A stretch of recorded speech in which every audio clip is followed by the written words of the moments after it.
దేవుని పరిశుద్ధ నామానికి మహిమ కలుగును గాక. వచ్చిన విశ్వాసులకి, అదేవిధంగా యూట్యూబ్ ఛానల్ చూస్తున్న మీకు కూడా శుభావందనాలు. ప్రతిరోజు ప్రతి వారము మనము దేవుని సన్నిధికి వస్తున్నాము, దేవుని యొక్క వాక్యము చదువుతున్నాము, దేవుని యొక్క వాక్యం వింటున్నాము. దాంట్లో ఉన్న భావాన్ని కూడా మనం గ్రహించాలి.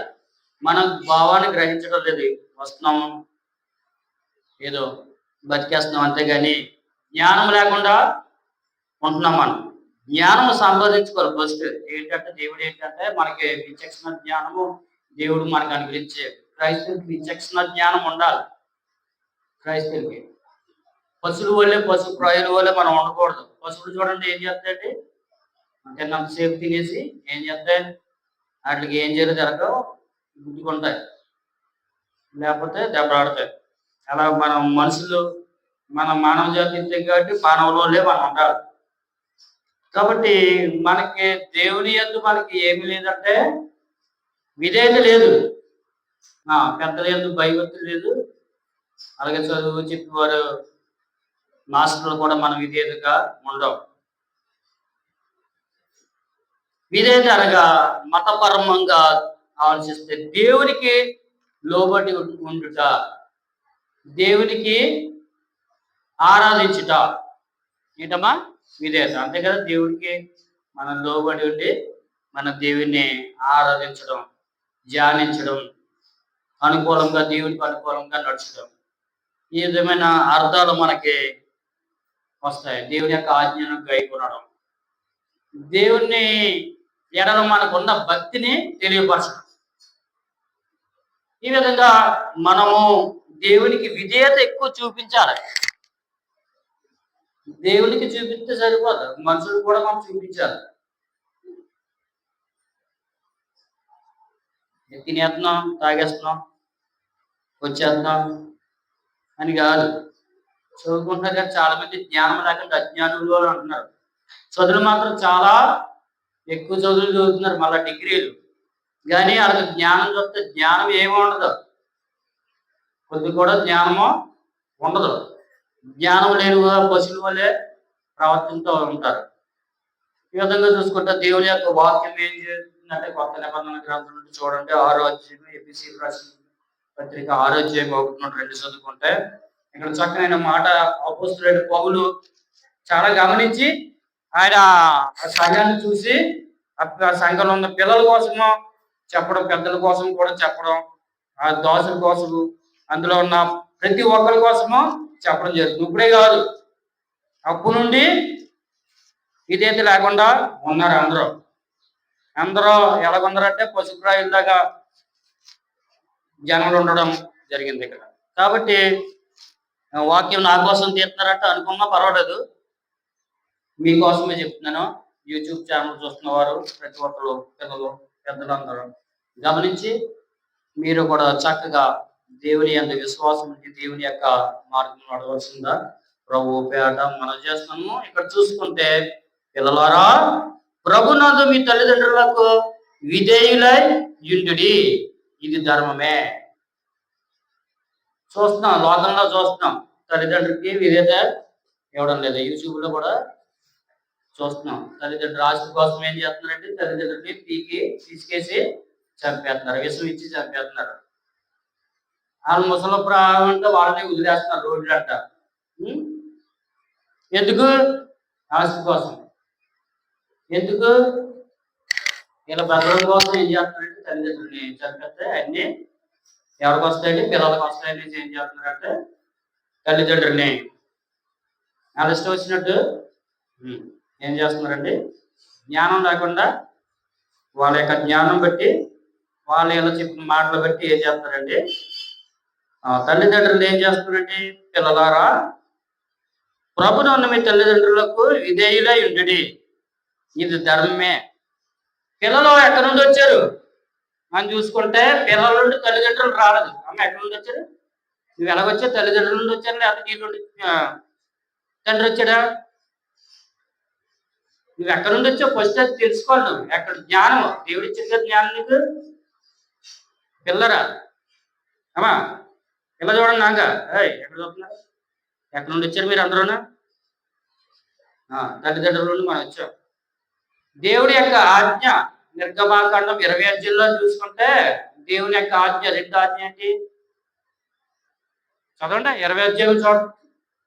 20 అధ్యాయం 6వ వచనం చదవండి. మంతులారా, పిల్లలారా, జ్ఞానం గల పిల్లలారా చదవండి. నీ దేవుడైన యెహోవా నీకు అనుగ్రహించే దేశంలో నీవు దీర్ఘాయుష్మంతుడు అగినట్లు నీ తండ్రిని నీ తల్లిని సన్మానించు. పక్కన వాళ్ళు కాదు, ఏమన్నాడమ్మా దేవుడు? మీ తాతని, మీ ముత్తాతని, లేకపోతే మీ అమ్మమ్మనే, మీ నాన్నమ్మనే ఏమైనా ప్రేమించమనలేదు దేవుడు. ఏమైనా ప్రేమించమంటే ఫస్ట్ నీ దేవుడైన యెహోవా నీకు అనుగ్రహించే దేశంలో నీవు దీర్ఘాయుష్మంతుడు. అంటే త్వరగా చచ్చిపోతున్నారు. ఎందుకు? తల్లిదండ్రుల మాట వినకుండా అడ్డంగా తిరిగి వాళ్ళ యొక్క చెప్పు చేతుల్లో లేకుండా వాళ్ళ మాట ఇది వీళ్ళ మాట ఇది ఏం చేస్తారండి? దీర్ఘ ఆయువు అంటే వయస్సు నిండకుండానే ఎక్కడ పోతున్నారండి? పరలోకం పోతున్నారు. ఎక్కడ పోతున్నారమ్మా? 30 సంవత్సరాలకే, 40 సంవత్సరాలకే, కొంతమంది 20 సంవత్సరాలకే. తల్లిదండ్రులు మాట ఉండదు. ఆడ హీరో ఏం చేస్తాడో బుల్లెట్ ఎన్ని లేదా ఏదో మోటార్ సైకిల్ వేసుకుని ఎలాగ నడుపుతాడండి? పాము ఎలా నడుస్తుంది? ఇలాగ వంకర నడుస్తుంది, అలా నడుపుతాడు. ఎదురుకుండా ఏదో వస్తుంది.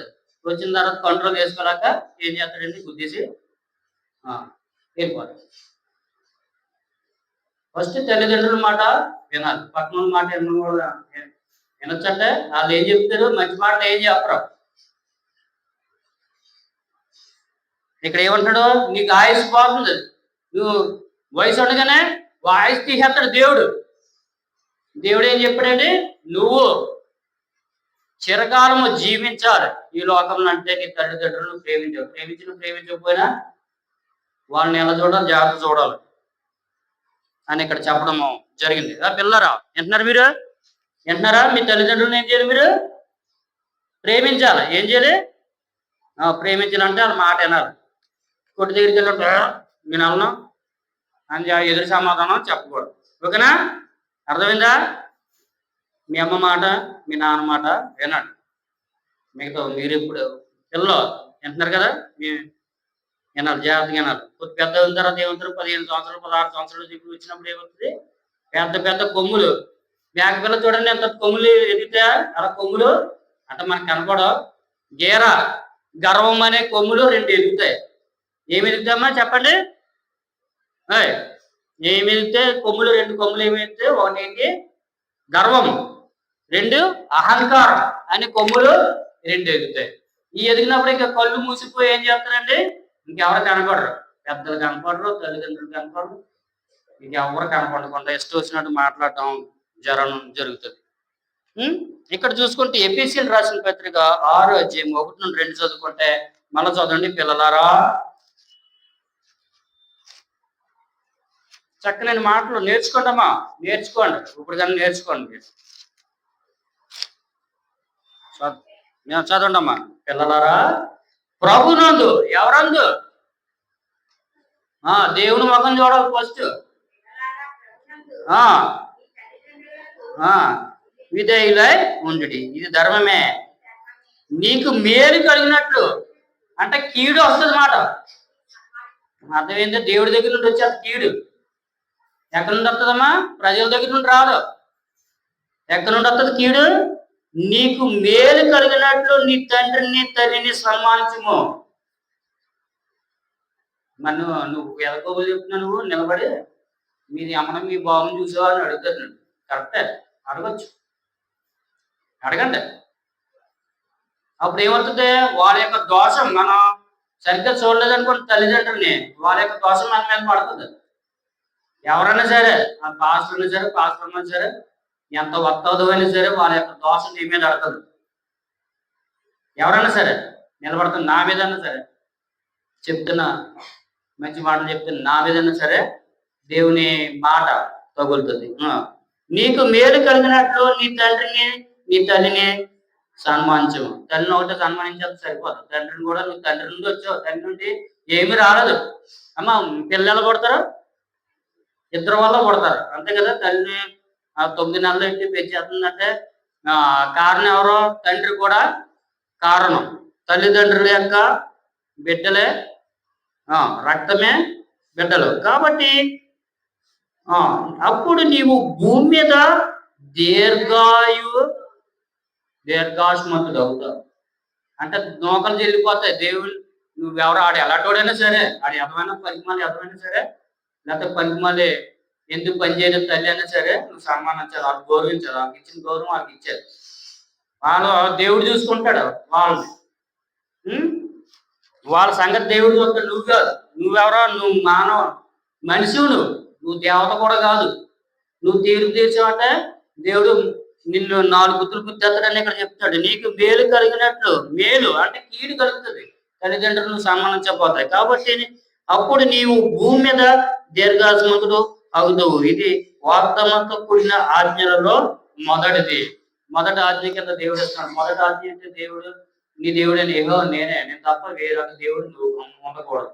2వ ఆజ్ఞ కూడా విశ్రాంతి దినం పరిశుభ్రంగా ఆచరించమని ఉంటుంది. తర్వాత ఏమో ఎన్ని తల్లిదండ్రుల్ని సన్మానించమని ఉంటుంది. ఈ విధంగా నరహత్య చేయకూడదు, దొంగతనం చేయకూడదు, వ్యభిచరించకూడదు. ఎన్ని 10 ఆజ్ఞలు దేవుడు ఇచ్చాడు. ఇవన్నీ మనం పాటించాలి. నా కోసం చెప్తున్నాడు, ఎవరో వాక్యం అనేసి ఎవరన్నా అనుకుంటా కానీ ఎవరి కోసం కాదు, అందరి కోసం. ఇది నా కోసం కూడా. కాబట్టి తల్లిదండ్రులకి ఏం చెప్తున్నాడు? తల్లిదండ్రులు 60 పిల్లలకు కోపము రేపక. పిల్లలే కోపడిపోతున్నారు, తల్లిదండ్రులు ఏమనకపోయినా. ఇప్పుడు అంతా ఎలాగుందంటే ఎలాగుంటుందమ్మా ఇప్పుడు? మోడర్న్ బళ్ళు మారినట్టు B6 ఏంటంటే కొత్త బళ్ళు వచ్చింది. B6 మోడల్, B4 మోడల్ అంటే మన కొట్టుకోవాలి తోటి. ఇప్పుడు ఏంటంటే B6 అంటే ఇలా బటన్ నొక్కితే పరిగెడుతుంది. కొత్త లేటెస్ట్ మోడల్. అలాగా B6 లాగా తయారైపోయారు. ఇప్పుడు అంతా మోడర్న్ జనరేషన్ మారిపోయింది. ఈ జనరేషన్ మారిపోవడం వల్ల ఏమైందంటే పిల్లలారా తల్లిదండ్రులకు లోబడి ఉండడు. అలా కాదు, రివర్స్ అయిపోయింది. తల్లిదండ్రులారా మీ పిల్లలకి లోబడి ఉంటాడు అనేసి బైబిల్ మార్చాలి. మన రాజ్యాంగం అప్పుడప్పుడు మార్చినప్పుడు మనం కూడా బైబిల్ కూడా ఇందులో వాక్యాలు మనం మార్చాలి. తల్లిదండ్రులారా మీ పిల్లలకు కోపం రేపక, ప్రభు యొక్క శిక్షణలను బోధనలను వారికి పెంచుడి. మేము ఎలాగే నాశనం అయిపోయాం, మేము ఎలాగే దరిద్రమైన బతికేస్తున్నాం. మా పిల్లలకి అలాంటి బతుకు రాకూడదు, అలాంటి దరిద్రమైన స్థితి రాలేదు అనేసి తల్లిదండ్రులు ఏం చేస్తారండి? మేము అనుభవించేస్తున్నాం.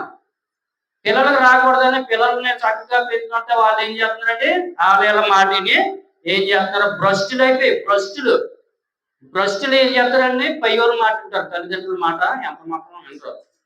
వాళ్ళు బాబులు ఎత్తే ఈడు వాళ్ళకి ఎత్తాడు. వాళ్ళు బాబులు ఇవ్వకపోతే ఎవరికి ఇస్తారా? ఎవరికి ఇవ్వలేదు, తల్లిదండ్రులు.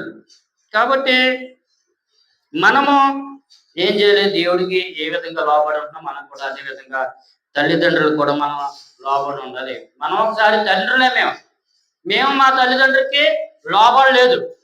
అది ఏమవుతుంది అంటే వంశపారంపర్యం లాగా ఆ పిల్లలు ఏం చేస్తారు, తర్వాత వాళ్ళు ఏం చేస్తారంటే నీ బాబుని చూడలేదు, మీ అమ్మని చూడలేదు కాబట్టి మేము ఎందుకు చూడాలి నిన్ను అనేసి వస్తుంది. దేవుడు కూడా వాళ్ళకి ఏవేదైతే నువ్వు ఏ కొలతతో కొలుతావు అదే కొలతతో నీకు కూడా కొలబడుతుంది.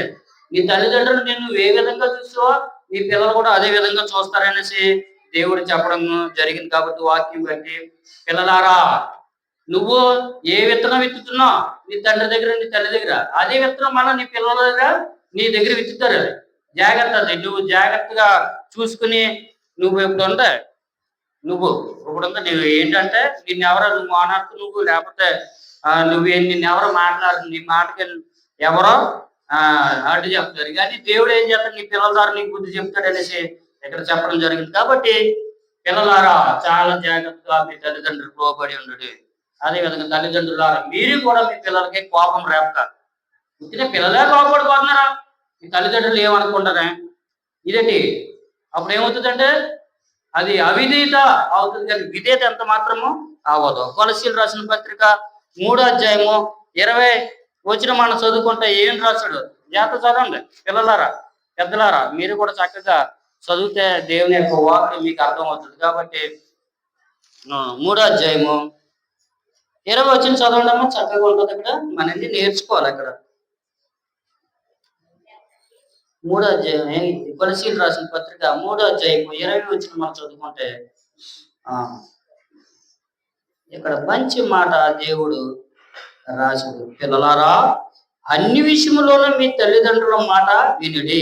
కొన్ని విషయంలో కాదు, అన్ని విషయంలో ఉన్నారు. ఎందుకంటే మాకన్నా మీరు ఒక 20 సంవత్సరాలు లేదా 25 సంవత్సరాలు చిన్నవారు, మాకు 20 సంవత్సరాలు 25 సంవత్సరాలు అనుభవం ఉన్నవారు. ఎంతరా యూట్యూబ్ పిల్లలు, ఎంతరా యూట్యూబ్ చూస్తున్న పిల్లలారా, మీ తల్లిదండ్రులకి మీరు లోబడి ఉండాలి. వాళ్ళు ఏమి ఇచ్చినా మీరు తీసుకోవాలి. వాళ్ళు ఏం చేసినా మీరు వాటిని జాగ్రత్తగా గ్రహించాలి. కాబట్టి పిల్లలారా ఏమంటున్నాడు, అన్ని విషయంలో మీ తల్లిదండ్రుల మాట వినుడి, ఇది ప్రభువును బట్టి మెచ్చుకొన తగినది. దేవుడు కూడా మెచ్చుకోవాలి. షబాష్, పిల్లలు చాలా బాగున్నారు. తల్లిదండ్రులు అయితే పనికిమాను వారు, కానీ ఈ పనికిమాల వరకు మంచి పిల్లలు పుట్టారు. వాళ్ళు నాకు లోబడి ఉంటున్నారు, దేవుడు కూడా లోబడి ఉంటున్నారు అనేసి దేవుడు 6వ అధ్యాయము 20 వచనం చదవండి. బాగా స్పీడ్ చదవాలి, గట్టి చదవాలి. చదవండి అమ్మా. నా కుమారుడా, నీ తండ్రి ఆజ్ఞను గైకొను. నా కుమారుడా, మీ తాత ఏమన్నాడు అక్కడ, మీ తాత ఆజ్ఞలను గైకొనము, లేకపోతే మీ ముత్తాత ఆజ్ఞను గైకొనము అంటున్నాడు. నీ తల్లి ఉపదేశము త్రోసివేయకము, మీ అమ్మ మాట తోసేయకు, మీ నాన్న మాట తోసేయకము అని రాయలేదు ఇక్కడ. ఏమంటున్నాడండి, బతుకున్నారు కదా, చచ్చిపోలేదు కదా. చచ్చిపోతే అప్పుడు మీ అమ్మమ్మ, మీ నాన్నమ్మ, లేకపోతే మీ తాత ముత్తాత వాళ్ళ మాట వినాలి. ఎందుకంటే వాళ్ళు సంరక్షణలు అవుతారు. బతికొండగానే చంపేస్తున్నారు తల్లిదండ్రులు. కొంతమంది తల్లిదండ్రులాగే ఏడుతున్నారు, కొంతమంది తల్లిదండ్రుల నుండి ఏడుతున్నారు. ఎక్కువైపోయి ఎందుకు, దేనికమ్మా ఏడుతున్నారు పిల్లలు? తల్లిదండ్రుల నుండి ఏడుతున్నారు ఎందుకు? ఆస్తి కోసం, లేకపోతే ఏదో పోయిందండి. ఈ విధంగా చూసుకుంటే ఏమన్నాడు, నా కుమారుడా, నీ తండ్రిని ఆజ్ఞను గైకొనుము, నీ తల్లి ఉపదేశము త్రోసివేయము, వాటిని ఎల్లప్పుడూ నీ హృదయమందు ధరించుకొనుము, నీ మెడ చుట్టూ వాటిని పట్టుకునుము. మెడ చుట్టూ అంటే పూసలు ఎలా ఏ విధంగా వేసుకుంటాం ఆ విధంగా వాళ్ళు చెప్పిన మాటలన్నీ బుర్రకెక్కించుకోవాలి. మాసం తిన్నవాడు ఏం చేస్తాడమ్మా, నేను మాసం చేస్తున్నానని ఏం చేస్తాడో దుమ్ములు వేసుకుంటాడు మెల్లలోనే. పాపం కదా, దుమ్ము వేసుకున్నాను మెల్లనే, నేను ఏం వేసుకున్నాను, దుమ్ము వేసుకున్నాను. మాసం కూర తింటాను, కోడి మాసం అండి అని కాళ్ళు 2 కట్టుకోను కదా నేను నీకు చూపించడానికి. నేను మాసం కూర తింటున్నాను, మనం ఏం కట్టుకోవాల్సిన లేదు కదా. అంటే మన గొప్పలు మనం చెప్పుకోవాల్సిన లేదు. ఎవరు చెప్పుకోవాలి, ఇతరులు చెప్పుకోవాలి. కాబట్టి మనము చాలా జాగ్రత్తగా ఉండాలి. ఈ విధంగా చూసుకుంటే, నా కుమారుడా, నీ తండ్రి ఆజ్ఞను గైకొను. ఎందుకంటే తండ్రి నా తర్వాత నేను సృష్టించిన వాడిని, వాళ్ళ బయట నిన్ను తీసుకొచ్చిన వారు వాళ్ళు. నేనైతే ఊపిరేసాను, తల్లి ఏం చేసింది, నిన్ను కడుపులో పెట్టి పెంచింది. దానికి కారణం తండ్రి. నువ్వు కడుపులో ఉన్నావంటే నీకు కారణం తండ్రి. కాబట్టి ఆడ మాటిను, నీ తల్లి మాటిను. నీ తల్లి అన్నా నువ్వు జ్ఞానవంతురాలు నువ్వేం కాదు. ఎందుకంటే నీ తల్లి మీద నువ్వు 20 సంవత్సరాలు చిన్నదాన్ని అవ్వంటావు. కాబట్టి నువ్వు మీ తల్లిదండ్రుల యొక్క మాట వినాలనేసి చెప్తున్నాడు. బయట వాళ్ళ మాట వెంటనే నువ్వేమవుతావు, నాశనం అయిపోతావు. అర్థమైందా పిల్ల? బయట వాళ్ళ మాట అంటే ఏమవుతావు, మనం దేనికి పని చేయం. వాళ్ళు ఏం చేస్తారంటే నిన్ను వాడికి బయటికి ఏం చేస్తారు. అర్థమైందా? తర్వాత చూడండి, ఆత్మీయత కలిగి ఉండాలంటే మన పిల్లలు ఏం చెయ్యాలి చూడండి. సామెతల గ్రంథము 8వ అధ్యాయము 22 చదవండి అమ్మా, చక్కగా చదవండి. 8వ అధ్యాయం 22 నుండి చదవండి.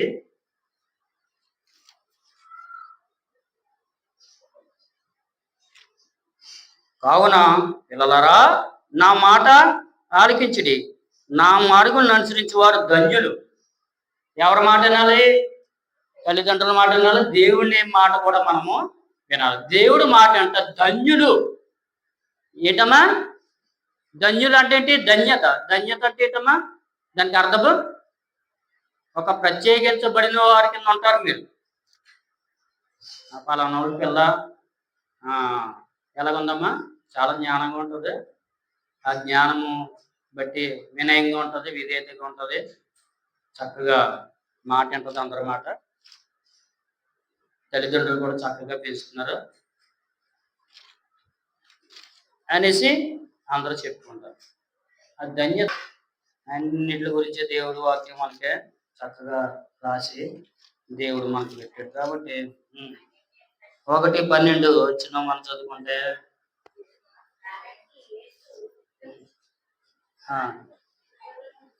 యోహాను సువార్త 1వ అధ్యాయము 1:12 తన్ను ఎందరిని అంగీకరించునో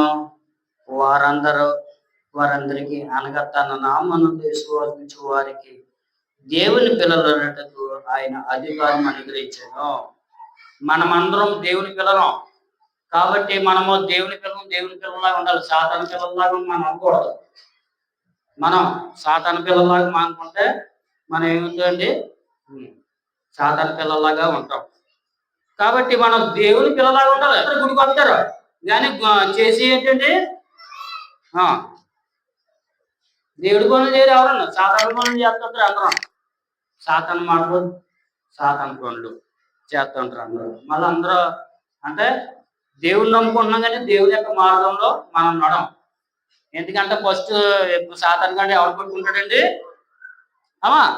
మీకు విషయం తెలుసా? జాగ్రత్తగా ఆలకించండి. ఫస్ట్ పాస్టర్ గారు, నేను కాదులే, ఒక పాస్టర్ గారు ఉన్నారు అనుకోండి. పాస్టర్ గారు బాగా నీట్గా ఉన్నాడు అనుకోండి, సాతాను గారు ఎవరి దగ్గరికి వస్తాడండి? ఆదాం గారు బాగా నీట్గా ఉన్నాడు, ఎవరి దగ్గరికి వచ్చింది? అవ్వగారి దగ్గరికి వచ్చి ఈమె గోకింది. ఎవరో సాతాను గారు. ఇది నిజమా అంటే అబ్బా ఎంత నిజం ఉంది అన్నారు. అవునా? నిజం లేదా? నిజమేంటి అంటే ఆ పండు తినొద్దన్నాడు కదా దేవుడు. తినొద్దన్నాడు. ఎంత గుళ్ళో దేవుడికి అన్ని పళ్ళు తినేమన్నాడు కానీ ఆ పండు తినొద్దు అన్నాడు. అన్నాడు. అంటే ఆ పండు తినొద్దన్నాడు ఏమో తెలుదా అంటే అలా చెప్తాడు దేవుడు. అది తింటే దేవదూతల్లాగా అయిపోతారా మీరు? చూస్తున్నారు కదా దేవదూతలు, దేవుడు వెనకాల దేవదూతలు వస్తున్నారు కదా. చూసామా అంటే చూసారండి అయ్యగారు అన్నది ఆ అమ్మగారు. అలాగే అయిపోతారు మీరు దేవదూతల వల్లే. ఆ పండు తిని అంటే ఏం చేసిందంటే కోసుకుని పండు తినేసి. అంటే ఎవరి మాటలు మనం ఎక్కువ వింటాం? దేవుడి మాట విన్నాం. దేవుడు ఏం చెప్పాడు? ఆ పండు తింటాను చస్తామని చెప్పాడు. అదే తిన్నది. ఎందుకు తిన్నదంటే పట్టణోడు చెప్పిన మాట అనేసి అది తినేసింది. అమ్మ అర్థమవుతుంది మీకు? అర్థమవుతుంది కదా? అర్థమవుతుంది మీకు? ఇంకా అర్థమవుతుంది? పాపం గారు అర్థమవుతుంది కదా? లక్ష్యం గారు అర్థమవుతుంది కదా? అంటే దేవుడి మాట మనం లెక్క చేస్తాం కదా. ఎవరి మాట లెక్క చేస్తాం? పక్కింటి పొరిగింటి మాట మనం లెక్క చేసి మన సొంత కుటుంబంలో ఉండే మనం ఏం చేస్తున్నాం? నిప్పులు అంటించుకుంటున్నాం. ఈ కొంపటే ఎక్కడ పెట్టుకుందే? ఆ అమ్మగారు కొంపటే సొంత కుటుంబంలో పెరిగి కొంపటే. పాపం చక్కగా పోసుకుని మరి కట్ చేసింది ఏంటో తెలివితేటలు వచ్చినాయి కదా, ఆవిడకి కళ్ళు తెచ్చుకుని కదా, చక్కగా ప్రేమగా ఒళ్ళు పొడుకోబెట్టుకుని మామూలుగా అయితే తిండదు ఆదాం గారు. ఏం చేసింది? పండు తిన్నా వెంటనే ఆయన తెచ్చుకుంది టేస్ట్. జాంకాయలు తిన్నాడు, అరటిపళ్ళు తిన్నాడు, సపోటా పళ్ళు తిన్నాడు, యాపిల్ పళ్ళు తిన్నాడు, చెర్రీ పళ్ళు తిన్నాడు. అమ్మా జాతకాలకు ఇచ్చారు మీకు ఈ విషయాలు ఎవరు చెప్పరు. అన్ని పళ్ళు తిన్నాడు కానీ ఈ పండు వెరైటీగా ఉంది అనేసి ఏం చేశాడండి? పండు నవ్వులండి టేస్ట్ మారిపోయింది. అప్పుడు ఏం చేశాడంటే ఇక్కడ పెట్టేసుకున్నాడు. మింగలేదు ఇలా ఇక్కడ పెట్టేసుకున్నాడు. చూసావా? భర్తనే మోసం చేసింది. ఏం చేశారు? అందరికీ శాపం వచ్చింది. ఎవరిని శపించాడు దేవుడు? అందరినీ ముగ్గురిని శపించాడు దేవుడు. ఈ విధంగా చూసుకుంటే మనము దేవుని యొక్క మాట మనం వినాలి. దేవుని పిల్లలు అవ్వాలంటే మనం ఏం చేయాలి? దేవుని యొక్క ఆజ్ఞల్ని ఇవన్నీ కొనుక్కోవాలి. లేకుంటే ఆటోమేటిక్‌గా నువ్వేం చేయాల్సిన నీ కాళ్ళ దగ్గరికి వచ్చేస్తాయి అన్నీ. పయ్యలకు లోపు అంతే. అన్నీ ఆయా సమయంలో దేవుడు నీకు అనుగ్రహిస్తాడు. కాబట్టి నువ్వు దీర్ఘాయుష్మంతుడు అవునట్టు నీ తల్లిని, తండ్రిని సన్మానించాలి. నువ్వు నీ యొక్క జీవితము దేవుడు నిర్ణయిస్తాడు కానీ తల్లిదండ్రులు నిర్ణయించరు. నీ యొక్క స్థితిగతులన్నీ దేవుడు రాస్తాడు కానీ తల్లిదండ్రులు అమ్మా ఎవరు రాస్తారమ్మా? డాక్టర్ గారు రాస్తాడా? రాస్తాడా? డాక్టర్ గారి దగ్గరికి వెళ్ళిపోయి దేరవాగా ఇచ్చేస్తాడా దేవుడు? అమ్మా నేను ఇంజక్షన్ చేశాను, నువ్వు 120 సంవత్సరాలు బ్రతికేస్తావు అనేసి డాక్టర్ గారిని చెప్పమని గ్యారంటీ ఒక్క డాక్టర్ కూడా చెప్పడం. ఎన్నోళ్ళు మళ్ళీ తిరిగి ఇంటికి వస్తారు కూడా రాదు, తెలియదు మనకి. కాబట్టి మనం చాలా జాగ్రత్తగా ఉండాలి. అదేవిధంగా నువ్వు చక్కగా మళ్ళీ బైబిల్ తీసి 1 కొరింథీయులకు రాసిన పత్రిక 14 అధ్యాయం 20 వచ్చిన చదవండి. 1 కొరింథీ 14:20 చదవాలి. ప్రతి ఒక్కరు చదవాలి. బైబిల్ ఉంది కదా మన దగ్గర.